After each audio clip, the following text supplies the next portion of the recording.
Aujourd'hui, on se retrouve pour parler d'un des mangas les plus stylés de toute la planète.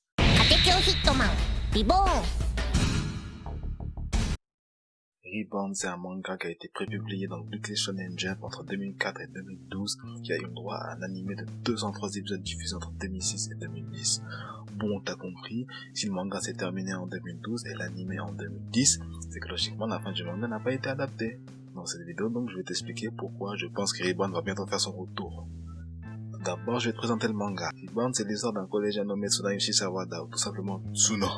Nul en sport, nul en course, que c'est un gros loser. Mais un jour, sa mère, elle trouve un prospectus dans la boîte aux lettres. C'est le genre de papier où c'est écrit, ouais, je suis les plus grands marabouts de la terre, je vais vous aider à devenir millionnaire. Mais sa mère, elle lit le papier, elle voit, c'est écrit, je suis l'héritier de votre enfant, le leader de la future génération. Signé Reborn.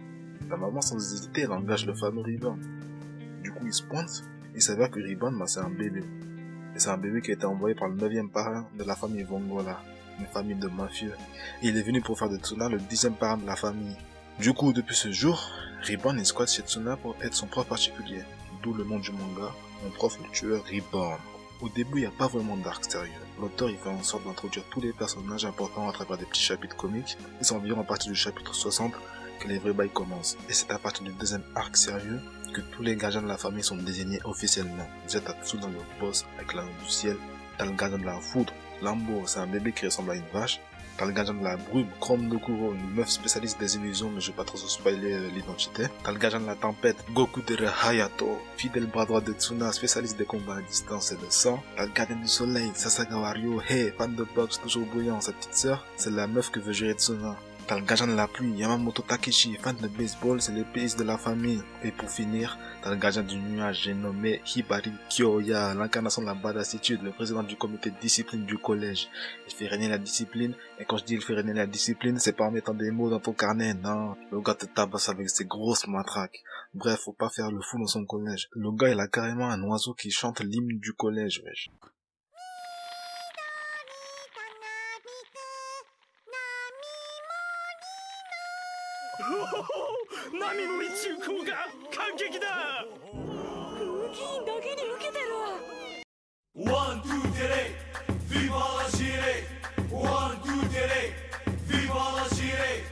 Bref, ce gars est incroyable. Et ce manga, c'est une tuerie. Au fil des arcs, les combats deviennent de plus en plus stylés. Surtout avec l'arc du futur, l'introduction des boîtes, laisse tomber, ça devient trop stylé. Tout est stylé, les dessins du manga, ils sont magnifiques, l'animation de l'anime est propre. Musique, tu tapes Reborn sur YouTube, tu vas direct capter la différence de niveau. Bref, tout est stylé. Bon, maintenant, après t'avoir représenté le manga, je vais te dire pourquoi je pense que le retour de l'anime est imminent. Premièrement, il y a plein d'anciens animés qui commencent à revenir, genre Bleach, Dragon Quest, Shaman King. Ces 3 mangas que je viens de citer, ils ont tous été prépubliés dans le même magazine que Reborn, c'est-à-dire le Weekly Shonen Jump. Je tiens à préciser que Reborn c'était un pilier du Jump à l'époque, donc je vois pas pourquoi on nous ramènerait des animés des années 90 comme Dragon Quest et pas Reborn. Deuxièmement, Reborn c'est pas si connu que ça en France, parce qu'il n'y a pas eu de VF de l'anime, mais au Japon c'est toujours populaire et continue à avoir des événements autour de Reborn. Et j'ai checké le Twitter de l'auteur Akira Amano et j'ai vu qu'il y avait une pièce de théâtre sur Reborn en novembre 2020. Du coup dans quelques semaines en gros. Bon. Si 8 ans après la fin de Reborn il y a des pièces de théâtre, le retour de l'anime ça me paraît pas impossible du tout. Troisièmement, Akira Amano c'est une mangaka qui pèse. Depuis la fin de Reborn, elle a écrit un manga qui s'appelle Hell Live, qui a été publié entre 2013 et 2018.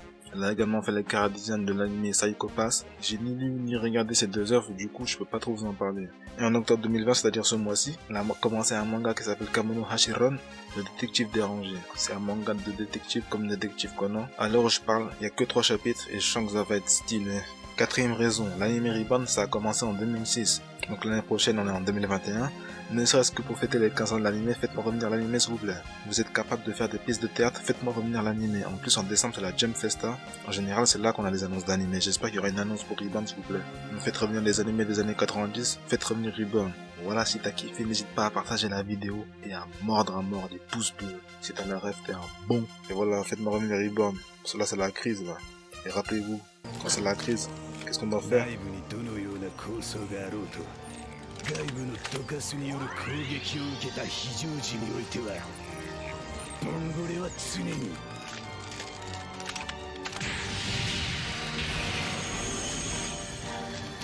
一つ